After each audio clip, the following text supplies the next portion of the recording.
చేసిదనిన పతితులు తాను నీ ఎడల భక్తులు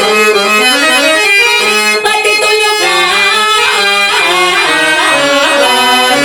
నీ ఎడల భక్తులు సుంఠలు గారు విద్యలను చతురులు మంచివారు కృప సంతతికి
అట్లు చేయదలంపనిచో వారేవురియు ద్రౌపదియు వేరువేరుగా నీతో చెప్పమనిన మాటలు ప్రకృతానుపయోగంబులగుటం చేసి విరమించి తిని మామా విరమించి తిని.